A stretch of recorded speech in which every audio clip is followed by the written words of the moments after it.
Narciso Olalo, July 6, 2025. Mensahe ng Diyos. Habang kachat ko si Miss Kay ngayong umaga tungkol sa pinapahanap ko sa kanya, ang post ko tungkol sa sinulat ko noon sa nawawalang sabongero, naramdaman ko na inaantok ako. Kaya nagchat ako kay Miss Kay na matulog muna ako, at ang reply naman ni Miss Kay, regards mo ako kay Jesus Christ. Sumagot ako na oo, sabihin ko na gugmahan ka sa iya. Sabay nag-sign out ako. Humiga ako at naisip ko lang ang sabi ko, best friend, regards daw si Miss Kay sa'yo at wag mo siyang pababayaan. Alam mo naman na mahal ka niya. Makikita mo naman sa ginagawa niya na ang lahat ay walang kapalit. Ginawa niya dahil tunay siyang naniwala sa akin na ginagamit mong kasangkapan at naniwala sa iyo na tunay na Diyos. Hindi ko namalayan, nakatulog ako. Ito ang senaryo. Nasa harapan ako ng isang garden. Nakita ko ang daming tuyo na mga dahon ng puno. Tila sira-sira na ito at kulay brown na. Nagkalat ito sa ibabaw ng mga damo sa lupa. Nagpasya ako na linisin para umaliwalas man lang ang paligid.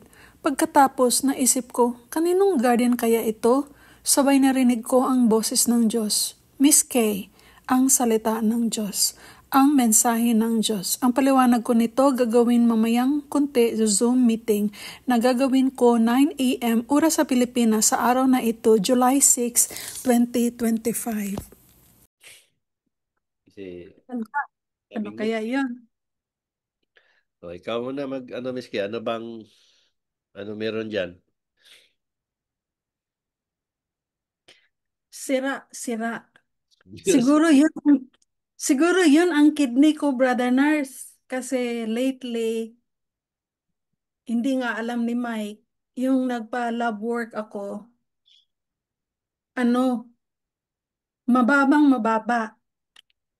At saka, hindi ko nga pinaalam yung, umiyak na ako. I did not even inform my family kasi ayaw ko na malaman nila yung situation. Kasi hindi maganda. Yun lang. Pero yung doctor ko, tinawagan ako na alam ko iba siguro ang meaning, pero yun lang ang naisip ko eh. Tinawagan ako na mag-schedule. Tapos, I refused to see my doctor.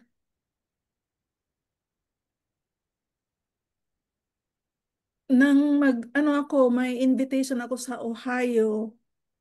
Nag-isip ako kung pupunta ako dahil sa isip ko baka hindi ko kaya yung trabaho doon kasi nga masamang masama yung lab work ko. Pero sa isip ko, maganda naman ang pakiramdam ko. Pero yung result, sirang-sira na yung kidney ko. Kung i-compare ko yung sarili ko sa iba, yung tipong mamamatay na talaga ba, yung sa number, sa laboratory work. Pero sa isip ko, bahala na, ikaw na bahala, Lord. Basta, wala naman akong naramdaman. Kaya, yun, tinuloy ko pa rin yung trabaho.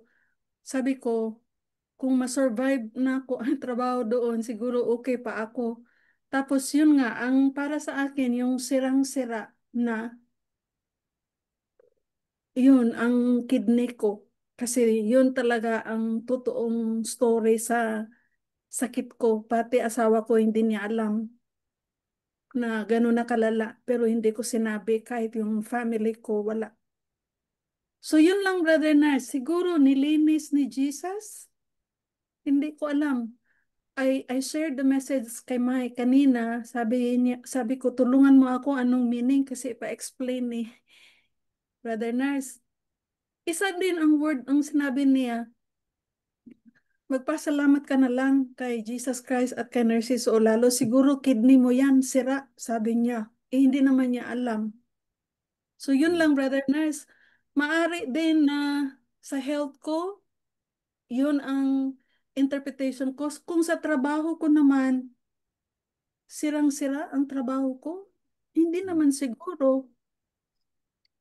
Okay naman ako sa trabaho ko. Siguro may mga tao na sa paligid ko na nagkasala ako sa kanila at nilinis mo. Pero sa isip ko rin, hindi naman ibang tao ang maglilinis. Dapat sarili ko.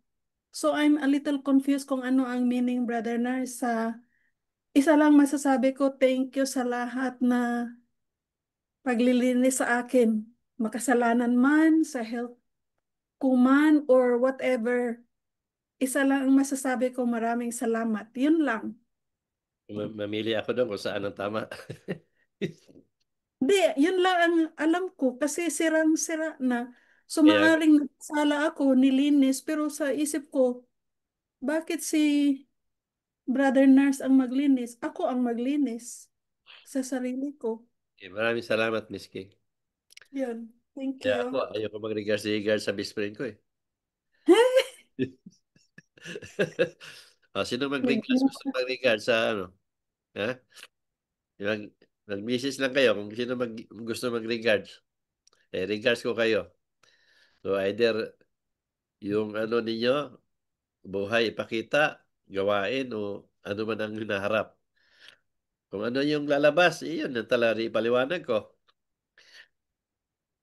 O na, simple lang. Sabihin nyo lang na, regards mo kay best friend. O, ganun lang yun. Simple. Ganun lang kadali. So ngayon, para maunawaan nyo at maintindihan, bakit may mga bagay na nandoon? Una, di ba nakatayo ako sa garden? Tapos may mga damo, may mga dahon na ah, laya o sa Bisaya o dahon na sira o patay na kasi dry na ang dahon, kulay brown na. So, ihambing natin to sa buhay natin, ano? Nasaan ba tayo nanggagaling? Di ba? Sinasabi palagi na nanggagaling tayo sa alabok o galing tayo sa lupa. Di ba? Ano yung tumutubo sa lupa? Ano yung meron sa katawan natin? So, sa katawan natin, kung ano yung mga kinakain natin, yun yung meron sa katawan natin. Kung kumakain tayo ng nakakasama sa katawan natin, maaari na masisira kung anong meron din sa katawan natin. Ngayon, dahil may mga damo doon na green, ibig sabihin, kung mabuti o nakakabuti ang mga kinakain ng isang tao, in general, maganda rin ang naging resulta sa lupain mo o sa katawan mo. Kung magtanim ka ng maganda doon sa lupa, maganda rin ang naging resulta sa pananim mo. Kung sa katawan ng tao, maganda ang kinakain ng tao, maganda din ang kalusugan mo. So yun ang pinakita ng Diyos dyan. Ngayon, dahil nga may mga dahon ah, na sira, o ang tingnan mo yung dahon, karamihan sa dahon ng puno, ang nakita ko doon, di ko na-specify na parang heart. So, kidney, ang sinasabi nga ni Miss K, nagkaroon siya ng problema sa kidney. O, di ba? Ngayon, matagal na si Miss K nagsasabi niyan, noon pang bago niya ako nakilala, meron na siyang problema. Katunayan, may tanig sa kanya na hanggang 10 years. Ah, nalampasan na ni Miss K ang 10 years, ang alam ko. Ngayon, kung nakita niyo si Miss K noon, nung bago niya ako nakilala, nakita ko sa una, pagkakilala ko sa kanya, yung kulay ni Miss K, dark na dry. Patunay yan na may problema sa kidney. Pero after noon, na nakilala ko siya at naging bahagi siya at alam ko hanggang ngayon, umiinom pa rin siya ng lemon at minsan pinainom ko ng buko. Mula noon, nag-iba ang kulay ni Miss K. Siya rin ang nakakaalam at kahit sino makapagsabi na nag-iba ang kulay ng at texture ng balat ni Miss K. So, ibig sabihin may nag-improve. Ngayon, dahil nalampasan niya ang stage na yon na sinabi ng doktor na noon pa, bago pa niya ako nakilala, sinabi na ng doktor na dapat patay ka na. At meron ng mensahe si Miss Kenya noon pa man na yun ang sinasabi ng Diyos. Nilinis siya. Ngayon, sa sitwasyon ni Miss Kenya ngayon, na sinasabi niya, nagkaroon siya ng problema sa lab work niya. Pero okay naman ang feeling niya. Wala naman siyang naramdamang masama o na iba sa haba ng panahon na yun. Dapat si Miss K, wala na. Kasi wala na ang kidney niya. Ito yung himala ngayon na sinasabi ng Diyos na nandiyan pa si Miss K sa harapan ninyo na okay naman siya. So ngayon, sa sinabi ng Diyos o sa ginawa ko na nagwalis, naglinis, doon sinabi ng Diyos si Miss K, ibig sabihin ng Diyos doon, si Miss K, ginamot niya o nilinis niya physically, mentally, at spiritually. Dahil sa paniniwala niya na may Diyos na buhay. Kaya ginawa ni Miss Kirat, yung nasabi ko na huwag mo siya pabayaan kasi makita mo naman sa ginagawa ni Miss K na wala namang kapalit. So makikita rin ninyo, sa likod ng kabisihan ni Miss K sa trabaho niya, meron pa rin siyang panahon sa ginagawa ko na naging bahagi siya na hindi siya naghihintay na kapalit kahit anong bagay. Kaya ito yung sinabi ng Diyos na nilinis niya kasi yun ang sabi ko sa kanya, huwag mo siyang pabayaan. Kasi nakikita mo naman sa ginawa ni Miss Ken, ang ginawa niya ang mga bagay dahil naniwala siya na walang kapalit. So ang sagot ng Diyos dyan, oo naman, kita mo naman na kung tutuusin, wala na si Miss K. O, di ba? Noon pa. O, ngayon, nandyan si Miss K. O, so, yun ang sinabi ng Diyos dyan. Yun yung sagot niya sa akin. Oo naman, sabi niya. Nilinis ko na nga yan eh. Tingnan nyo. Yung baga, nandiyan pa. O, yung damo na green, nakita mo, nag-iba ang kulay ni Miss K. Nandiyan pa rin siya na natiling nandyan. So, ibig sabihin, hindi ko siya pinabayaan. Kung mabasahin ko yung sa literal na maunawaan ninyo. So, hinahambing ang Diyos sa ang katawan ng tao sa isang lupa dahil nagagaling nga tayo sa alabok. Kasi ang general sa lahat ng tao, kailangan natin pangalagaan ang katawan natin kasi dito nakasalalay ang buhay natin. Kung ano yung pinunla natin, yun din yung anihin natin. So kung ano yung kinakain natin, yun na yung maging bunga kung ano man yung kinakain natin. Mabuti man siya o nakasama man o hindi, yun din yung naging resulta. So, gusto mo maging healthy, kain ka ng healthy rin. Ngayon, kung gusto mong maagang mawala, kumain ka ng alam mong nakakasama. So, ganun lang yun, ang sinabi ng Diyos dyan. So, malaya tayong mamili kung alin ang gusto natin. Pero, dito sa sitwasyon na to, na malinaw ang sinabi ng Diyos, na nilinis. Ibig sabihin, may ginawang himala ang Diyos kay Miss K mismo. So, yun yung sinasabi ko, na ang Diyos ay sasagot talaga at sasagot. Pag meron akong hinihiling. So, yun yung Miss K. So, wala na yung kabama niyan, sigurado. So, Brother Nars, Oh. siguro opportunity na ito na sasabihin ko sa asawa ko kasi hindi niya alam eh kasi very timely ang mensahe kasi last Thursday kasi Friday holiday kami dito Independence Day ng Amerika. May schedule ako. Tinawagan ako ng doktor kasi Mm. dapat ang schedule ko ng lab work kasi from the Philippines nagpa-lab work ako. Ngayon, nang nalaman ko pangit talaga. May message ang doctor, see me as soon as possible. Kasi nag-worry na ang doctor. Ni-research ko din na with my result, mamamatay na daw ang pasyente. Pero Mm. sabi ko, bakit okay ako? Wala naman akong naramdaman. Pero malinaw sa laboratory. I mean, I have all the personal information sa message ng doctor I'm about to share, pero wag na lang. Sabi niya, you need to see me. So, ang ginawa ko, nag-follow up din si Mike, how's your lab work? I am trying to change the topic kasi mas tarantado si Mike kaysa ako. Sabi ko, I will just keep it to myself. Sabi ko, kung mamamatay na ako, nag-isip na ako. Nang uwi ako sa Pilipinas, sabi ko, maggawa ako ng last will and testament. Yun ang sabi ko. Pero sa isip ko, bakit yan ang iniisip ko na okay naman ako? Pero kaya nang dumating ako sa Amerika, nagpa-lab work ako, i-confirm talaga na pangit yung result. So, hindi ko na-inform kay Mike. Tinawagan ko yung doctor, sabi ko, I would like to cancel my appointment kasi dapat June yun. Kasi May ako bumalik dito after vacation. Tapos, may invitation ako sa Ohio. Very, ano yan, no, very stressful yung sa Ohio. Sabi ko, ano kaya? Kaya ko to. Sabi ko, wala naman akong masamang, ano, naramdaman. So, I responded that, yes, I am available. Nang doon ako, I'm trying to check myself kung okay ba ako, hindi, dili ba ako malipong or what. Wala, nag-enjoy pa nga ako doon eh. Tapos, kahapon, last week, tinawagan naman ako ng doktor kasi I rescheduled my appointment on supposedly this coming July 13, next week.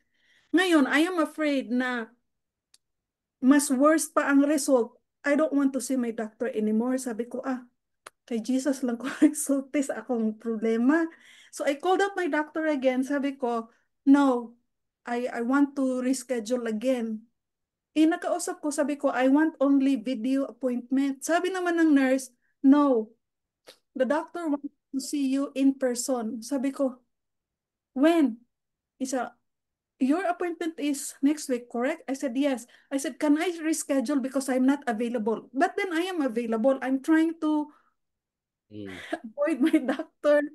Tapos yun, August na naman. Tapos sabi ko, Lord, mamatay na yung ko ani kay last time kanang 5 points. Kuana, kidney failure na ako. Tapos sa case ko ngayon, dapat nakadialysis na lahat yung mga classmates na ako sa CKD. Kasi dami mga invitation eh. May group sa CKD dito sa Hawaii na you need to join so that makabalo ka sa imong sakit ba, prepared. So sabi ko sa sarili ko, wag na, sabi ko, kung mamatay na ako, okay lang, sabi ko, pero wala naman akong sakit, wala naman akong naramdaman. Tapos ito ang mensahe, Brother Nars. So siguro mamaya sabihan ako si Mike, kasi sabi ko, naas man sa mensahe, gitambalan ako. Kasi kahit hindi ako nagsabi sa kanya, alam ni Mike na delikado na ang akong case. Sabi niya, no, I want you. Sabi ko, ano pang sinasabi mo? Parang alam niya. So, no, I want you to be with me. Sabi ko, bakit? Anong nangyari sa'yo? Siguro, instinct lang siguro sa iya ba na pangit yung laboratory ko. So, yun lang, Brother Nurse. Pero, Maraming di ba, salamat sa pangit ang mensahe. laboratory, taga ano, ilang taon pa yun? Noon pa yun, di ba? Yeah, my laboratory that was in 2012. Oh. Sinabihan ako ng doktor na dapat patay ka na. Tapos, tumawa lang ako, nagalit yung doktor sa akin. Sabi ko, bakit? Anong gagawin ko? Wala naman akong masamang naramdaman. Sabi, Mm. okay, you will have 10 years maximum provided you have your own uh, nutritionist na guided yung pagkain ko. That was 2012. So plus 10, 2022. So lampas na ako sa 10 Oh, years. kaya nga. Pero masama pa rin ang lab work ko. Kaya nga. Kahit si doktor, Yun nga yung himala dyan, na doktor na mismo nagsabi, tsaka mula pa noon, may problema ka na talaga. Pero nagpatuloy naman na okay ka naman hanggang ngayon. So, ganyan yung mga himala nga makikita mo na may ginawa ang Diyos talaga. So, yun. maraming, maraming salamat Brother Nurse and Jesus Christ kasi alam ko na eventually sabi mo na pag sinabi mo na hindi naman pwede na maraming himala. So nag-isip ako, ay sabi naman ni Brother Nurse na hindi naman all the time magbigay ang himala ng Diyos. Pag time ko na yun, sabi ko. Kaya yung umuwi ako ng Pilipinas, Alright. sinabi ko naman yung family ko na mag-last will and testament na ako sa kanila. Kasi wala ako anak. Sabi nila, bakit ganun Miss Kay? Naku, basta lang, ako ma-ready na. Pero alam ko sa sarili ko na pangit talaga yung ano ko. Kasi nasa nursing school ako, 'di ba? Tapos yung mga kasamahan ko, mga ano pa sila, mga kidney specialist, mga doktor yun eh. Pero wala. I just Yun, ignore kasi pag may mga I'm just asking pag may God. kidney pa problem naman, ganito yan. Ah, nasabi ko to ano kasi si Susan. kidney nurse siya. Matagal siya sa kidney area ng trabaho. Mula pa sa UP o sa PGH hanggang nag-Singapore, hanggang London, hanggang dito sa Australia. So, based din sa mga nakilala ko at sa kwento rin ni Susan, sa araw-araw niyang panahon na may trabaho, mas matagal ang buhay ng dialysis kaysa nagpa-transplant. Kasi ganito yan. Pag nag-dialysis, disturbo lang yan sa may katawan. Una, humahaba ang dinadialysis masigit sa 10 years. Dito sa Australia o sa ibang bansa. Pero sa Pilipinas, paiksi. Swerte ang makalampas. Unang factors na bakit sa Pilipinas maiksi ang nagdialysis dahil karamihan sa ah, treatment nila maraming kulang. Either gamot o mga equipment na ginagamit. Ah, sa PGH, meron silang mga equipment na ni-recycle.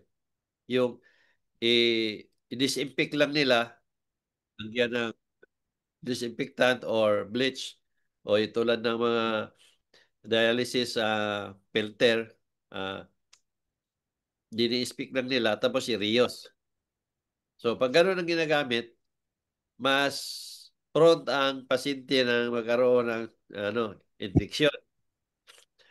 Whereas dito sa ibang bansa, sa London, Singapore, hindi nagre-reuse. Kasi mahal kasi yan eh. Mahal yung mga equipment na yan. Mga gamit sa pag-dialysis. So, pagbawat salang yan, bago ang ginagamit ng mga filter. Tapos, tama ang pag-disinfect ng machine. Kasi dapat disinfect yung machine dahil kung nagkaroon ng infection yung pasyente, mahawa doon sa kabila. Sa Pilipinas, may disinfect lang machine, pero alam mo naman sa Pilipinas, balasubas ang mga nurses. Dahil nga sa dami ng mga pasyente ang ginaatupag nila at minsan kulang pa sa gamit na para sa infection sa disinfect sa machine. So, umiiksi ang buhay sa Pilipinas na nagdialysis at mas pangit ang texture ng mga balat ng nagdialysis sa Pilipinas. Dito, walang mabago. Kung mayroon mang mabago sa balat ng dialysis, hindi katulad sa Pilipinas. Kasi iba yung na dialyze yung dugo. Siyempre, ang dialyzer kasi, ang dialysis machine, alisin niya lahat ng dugo mo, idadaan sa filter, alisin yung mga dumi. Tapos yung malinis na siya, ibabalik sa katawan mo. Kaya nagkakaroon pa rin ng side effect sa balat ng tao. Pero hindi ibig sabihin na mas prone ka sa infection. Hindi katulad sa Pilipinas. Ngayon, mas sumaba ang buhay sa dialysis. Based dito at saka sa ibang bansa. Hindi, wag lang sa Pilipinas. Ngayon, pag nag-transplant, kasi marinig mo yan palagi, pag nagkaroon ng problema ang pasyente, mag-dialysis, meron silang rekomendasyon na transplant. Ngayon, ang mga pasyente gusto na bumalik sa normal. Ngayon, nagkakaroon ng eagerness depende sa approach ng coordinator ng transplant. Hindi nila sinasabi ang full na side effect kung anong meron pagdating na sa stage na na-transplant ka. Ngayon, diyan na ngayon ang maraming komplikasyon. Dahil nandyan yung mga gamot na katakot-takot na 10 gamot ang inumin mo para sa ah, anti-rejection na sinasabi. Ngayon, pag na-intact na sa katawan mo yan, hindi na alam ng katawan mo kung ano nangyari sa katawan mo. Una, hindi mo katawan, yung tissue, hindi na sa kidney, hindi na ano, galing sa'yo. So, maaaring magkaroon ng rejection, kaya nagminom ka ng anti-rejection. Bukod doon, marami. Hindi bababa ng 10 gamot ang inumin mo. Ngayon, bukod doon, yung nakamit nilang kidney, either galing sa kadaber ng patay na hinarvest nila or galing pa sa ibang ah, state, galing sa ibang lugar, ita-travel pa, tapos hindi na ang kondisyon ng kidney, iba na. So either may problema ang kidney, ikakamit pa rin ng doktor dahil ang mga doktor parang scientist ito. Pinag-aralan nila kung anong pwede gawin sa katawan ng tao. So either pwede magkaroon na ng problema, hindi lang nila sinasabi, ginagawa pa rin nila, tinutuloy pa rin nila para meron silang accomplishment na nakapag-transplant sila. Pero ang nag-sacrifice doon, yung katawan ng tao. Ino-overview ko lang lahat. Yung baka mayroon kayong mga problema sa kidney at igir na igir kayo magpa-transplant, pag-isipan ninyo mabuti. Pangalawa, maaring dalawa ang maaring magsakripisyo. Iba magkano ng donasyon, yung pamilya o donor. Ah, ang nag-donor, kung isipin mo, kaya dalawang kidney natin may purpose. Pangatlo, hindi natin alam na yung i-donate mo na kidney, maaring ma-reject doon sa katawan ng yung receiver sa kidney mo. So, masayang yung kidney mo or maaari ka rin maapektuhan kasi maraming instances na maaari surtihan din, kumbaga. So, dalawa na ang mapapahamak. May mga cases na ganun. So, ikaw nga magpapatransplant, laging kinumbinsi nila yung coordinator, kinumbinsi nila yung mga donor, mga magpa-transplant para meron silang outcome mapakita sa sarili nila na may nagawa sila. Pero hindi nila sinasabi kung ano talaga ang maring mangyari after sa transplant. So, swertihan yan na magkaroon ng ah, mahaba-haba na ilang taon, 5 taon, pero karamihan na wala din, na mahulog din sa wala. Marami ang nasira na tuluyan na nawala. Kaysa nag-tiis lang na pupunta sa dialysis center na nagpa-dialysis regular kung every twice a week or three times a week, nagsakripisyo pumunta, mas mahaba pa ang panalagi dito sa mundo ng mga buhay. So, yung binigyan ko lang kayong lahat ng ah, clue o ah, idea para alam ninyo, timang-timangin. So, hindi ibig sabihin na sinasabi ko to na pinagbawalan kayo. So, yun yung Miss Kay. Minsan baka masabi ninyo, oh, magpatransfer na lang ako. O pag-isip-isipan ninyo, baka naman nahulog sa mas mapaaga ang buhay ninyo. Subok ko na kung ano ang maging ano. Kasi si Susan nga, matagal siya sa dialysis. Nakailang taong ka sa dialysis, ma? Mga 30 years siguro. Oo, galing ka pa ng PGH. So, 17 years dito plus 4. More or less 30 years. Isipin niyo yun. So, sa kwento ni Susan, marami akong narinig sa kanya kasi every time na umuwi yan, nag-handover sa akin yan. So, kaya nakabisado ko kung anong meron sa trabaho niya. Kasi pag uwi niyan, hindi talaga pwedeng hindi niya magkwento tungkol sa mga pasyente. Tapos, bukod niyan, marami akong kilala din na nakilala namin nag-dialysis. Nagkatagal na dito nag-dialysis, parang almost 10 years.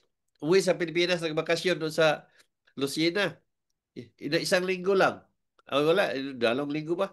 Wala pa isang buwan na tuluyan. Kasi ginamitan ng mga dialyzer na Rios. So, yun yung maaari kang mapapahamak kung makakamali ang desisyon mo. So, di ko naman sinabi to miski na masira ang mo kidney mo. Ang Diyos talaga nakakaalam. So, sa malinaw sa sinabi niya na nilinis niya, ibig sabihin may ginawa ang Diyos sa iyo na himala. Kaya pasalamat tayo na kahit papaano na sa haba ng panahon na abnormal lang mo sa result sa mga lab mo, pero andiyan ka pa rin na natiling normal na wala namang naramdamang masama. So yun yung himala na nandiyan sa sarili mo. At yun nga, katunayan nga, tinaninga ka doktor ng 10 years, lumampas ka na sa 10 years, ah, nakampas ka pa ng 3 years nga. So, masalamat tayo. So, ano man ang meron, yung nga sabi ko, na hindi naman pwedeng tuwing may naramdaman ka, hinga-hingi ka ng himala, hanggang kailan humingi ng himala. So, ibig sabihin ng Diyos doon, kung himala lang ibigay, hindi na mamatay ang tao. Pag may problema naramdaman, manghingi ng himala. So, sabi ng Diyos, kung araw-araw, kung tuwing nanghingi ka ng himala, magbigay ako, parang hindi na mamatay ang tao. O, di ba? Kaya, Brother Nars, dili yung ko ma-blame kay every time na ako'y bation, mag-ingon na din ko, mamatay na gyud ko ani. Kay sa isip ko, bonus kasi yung life ko eh. So, yun. Salamat na na-emphasize mo, Brother Nurse, yung transplant kasi noon pa si Mike, kasi pag nagpa-check up ako, sasama talaga yan. Mag-file yan ng leave. Sabi niya, dear, we'll just have kidney transplant. Sabi ko, anong transplant na sinasabi mo? No. Siya, no. Mag-transplant ka na. Pag darating na sa point na ito na number na ito, sabi niya, whether you like it or not, mag-transplant daw, sabi niya. Ngayon, mas mababa pa sa sinasabi niya noon. Pero hindi ako, kaya nga hindi ako nagsabi sa kanya.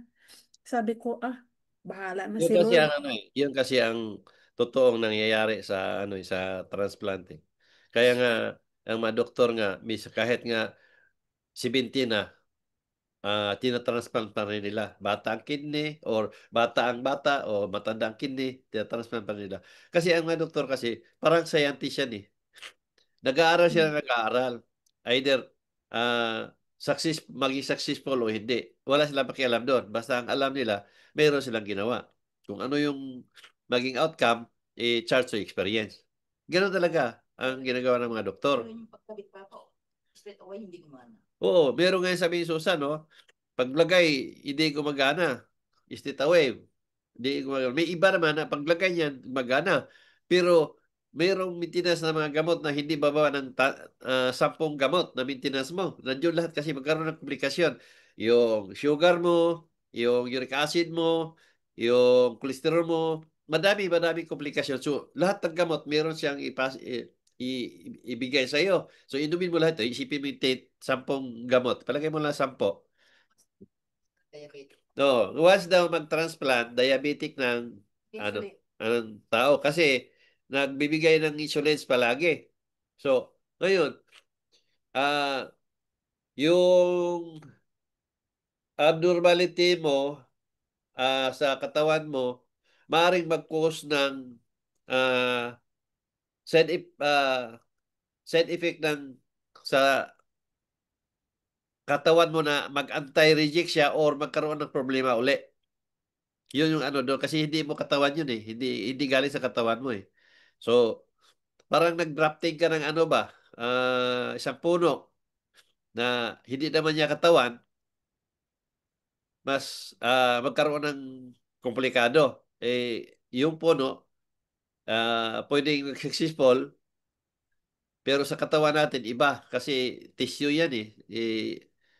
Kaya nga may gamot na iniinom ang isang tao para pero maraming minsan nga gumagana. 1 year lang. Balik na naman ulit sa dialysis. Tinanggalan naman ng kidney. So, maraming komplikasyon sa pag nagtatransplant. Kaya, hindi ibig sabihin na may pira kang ipatransplant, magpatransplant ka. Marami sa sa instances sa pasyente nila ni Susan na ah, mas okay pa siya noong hindi ng transplant. Wala siyang problema. Pero nung transplant, mas hindi pa nagtagal ang buhay niya. Mas gumana na, mas nagkaroon pa ng problema hanggang 1 buwan lang tuloy ang buhay niya. Sisi. Oh, maraming nagsisisi sa ano. Salamat po, Ines, kasi pag sabihan ko si Mike, ay talaga, kasi noon pa yan eh, sabi niya, mag-transplant tayo. Sabi ko, feeling niya, Maraming nagsisi. Kahit sa tanongin niyo, maraming nagsisisi ng mga pasyente kasi noong nag-dialysis sila, normal ang buhay nila. Yun nga lang, limited yung mga iniinom nila, kinakain nila, mas limitahan. Yun nga lang, yung pupunta ka sa dialysis center ng every uh, 3 days o depende sa ano mo, kung disiplina ka, pwedeng 2 beses lang sa isang linggo. Ah, mayroon ng mga outpatient. So, kung pupunta ka lang ganun, tapos normal, buhay mo. Baka nakatrabaho ka, during na hindi ka mag-dialysis, magtrabaho ka. Pag nag-dialysis ka, 4 hours, normally 4 hours yan ng ano nila, o 5. So, yun ang buhay mo. Pero, pag nag-dialysis ka, nandoon na ang problema papasok. Sa sa 100 na tinatransplant, swerte may 2 ang magiging successful na mo aabot ng ah, 1 taon o 2 taon o ilang taon. Swerte na kung himala na yan kung maabot ng 10 taon kaysa nag-dialysis ka. Maraming nag-dialysis na matagal kaysa nag-transplant. Nasabi ko lang sa inyo to, hindi lang sa iyo, Miss Kay, sinasabi, marami kasing may problema sa kidney na atat na gusto mag-transplant. So, pagdating na sa tapos na, maraming nagsisi. Kasi diyan na nakita nila na ang maging resulta. Marami ng dahilan ng doktor, kesyo ganito, wala na. Huli na. Hanggang nakumatos na. No, wala na. So, totoo yan, Brother Nurse, kasi kahit yung mga medication na niresita sa akin, mga mahal pa naman na gamot, so binili ko pa rin, kasi si Mike, no, you need to try.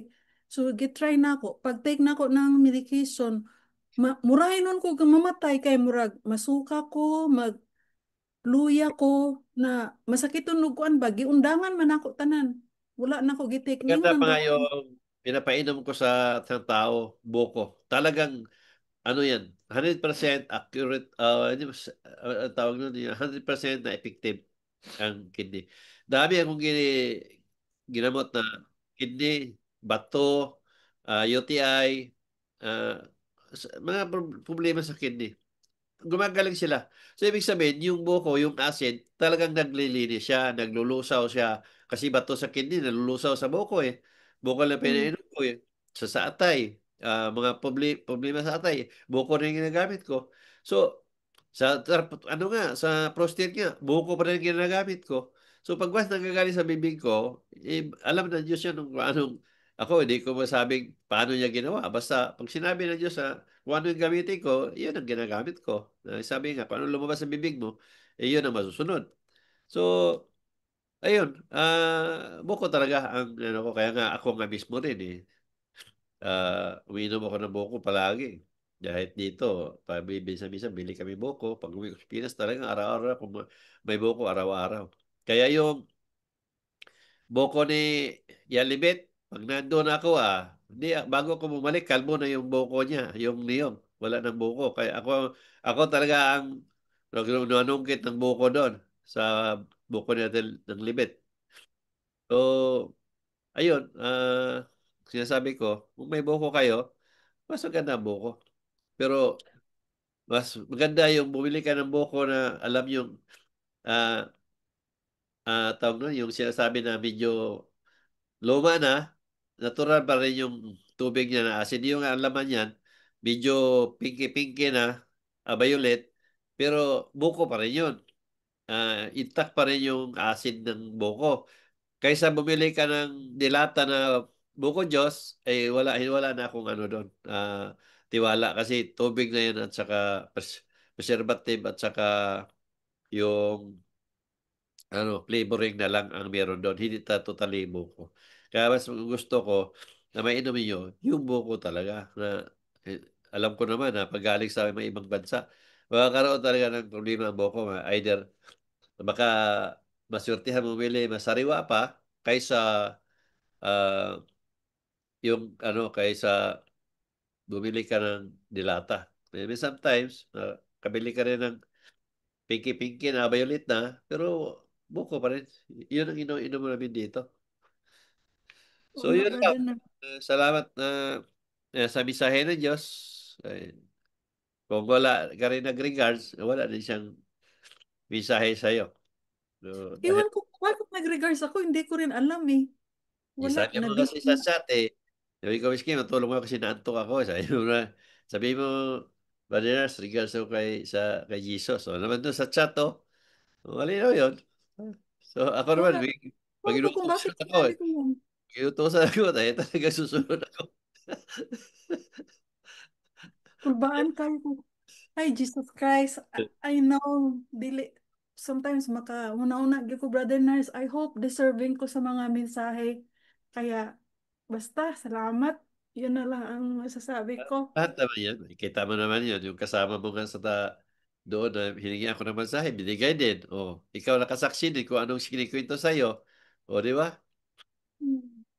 O, kaya itong malay ko ba na, basta hingi ako ng mensahe kung anong meron. Tulad nun, tinatanong ko kung anong papel dito sa taong ito. Anong participation. Pinakita niya kung anong meron. O, yung unang mensahe pa, nandyan, wala pa man nakapagsabi na tinapon sa tubig yung mga pinatay. Wala pa naman yun eh. Ngayon lang yun lumabas, 2 years and a half. Bakit tugma sa sinulat ko na sinabi ng Diyos? May Diyos talagang nagsasabi. Di ba? Ngayon, meron ka pang hindi na isama siguro, Miss Kay, yung, ano, tawag nun, yung mensahe. Last na yun, di ba? Oh, pero may pinahanap ka na mensahe na ano, Ah, kung mo i-explain today. nakita mo, hindi? Nakita, yung Eh, nagpatulong tayo kay Ariana. sige, ano mo sa ano. Okay. Ano i-share ko? Again, Brother Nars, Jesus Christ, maraming salamat sa mensahe at basta maraming salamat. Wala na akong masabi. Basta, sinulat ko lang kung ano yung sinabi niya. Yan nga lang, ako pa magsulat, ako pa magpaliwanag. Kaya siya ng libit, oh. Kaya pag umuwi ako, siya ng libit, ay, malungkot na yan pa kasi maupo na yung niyong niya ba, maubos yung buko. Uy, nandito naman si Isoy, hurot na po na yung buko, di ba? Ha? Ito, Lagi replay ko lang na. gumarot na sa buko, Joy. Ha? Sira. O, Kaya, sira, oy. Hindi ko. pag nauli ko, saan daw ko niya? Joy. I-play, Sige lang. Basta ikaw, walang i-play, saraman po. Kaya nga i-play ko na, Brother Nars. Basta, tandali lang, Miss Kim, maganda kasi yung buko talaga. Kahit saan ako, pag sa Camiguin, magpaakyat ako ng buko. Kung wala mang umakyat, bibili talaga ako ng buko. Pag nasa Manila naman ako, doon sa likod ng bahay namin, dalawa ang bukuhan doon. Pabili ako tag-anim, 5, 4. Araw-araw halos buko. Kamantarahin ko na sa Pilipinas, sa sariwa yung buko. Kayo, nasa Pilipinas na kayo, buko ng buko. Walang mawala. Sariwa pa. Nakakabuti pa sa katawan. May sakit kayo, wala. Magbuko kayo kasi hindi nyo alam. Meron na pala kayo mga abnormality sa katawan ninyo, sa organ ninyo. At least naagapan bago pa maramdaman. Kaya maganda ang buko. Buko sa gamot na sa uhaw, baka gamot sa gutom, gamot pa rin sa karamdaman. So, yun lang. O, Miss Kay. nang umuwi ako ng Pilipinas, Brother Nars, everyday ako nagbili ng buko doon. Tapos nang umuwi ako dito sa Hawaii, maswerte naman kasi si Mike, yung kasama niya sa work, binigyan siya ng buko. Pero yun nga, hindi siya consistent ba? Pero yung lemon, everyday ako inom talaga ng lemon. Kaya, yun. Pero wala akong gamot sa kidney na sakit ko. Wala Oh. akong nag-take. Kasi, pag nag-take ako, mas lalo akong mamatay siguro kung dali kung mag-inom kong tambal. So, sa feeling ko, Diyos na bahala. Kung time ko na, di time ko na. Yun na lang ang iniisip ko. Kasi, that's why I don't want to see my doctor. Kasi pag nasa hospital ako, ang doktor magsigig yung ingon nga operahan, operahan. Tapos daghan kay siyang mga recommendation. Sabi ko, wag kasi wala naman ako naramdaman. So yeah, because kidney is a silent killer. One day mata na lang daw kuno ko nga wala na. Kaya pag kunting sakit, mingon Di ako nga mama, buhay pagyapon. Kaya nakamantaman ka. Buhay pagyapon ka. Di ba? maugali ko na ay ingon na ako, Sabi Lord, nga, ikaw na doktor nga, bahala. yung doktor one day, makamata ka nga, wala ka na. Sabi kong doktor nga, kana dok, buhay pag ko, ana kaya nakamata man ko. Di ba? Komedyante pa, Okay. iski ba? Di mo kalaya mga komedyante, di po. Okay. So ito na ang mensahe na gusto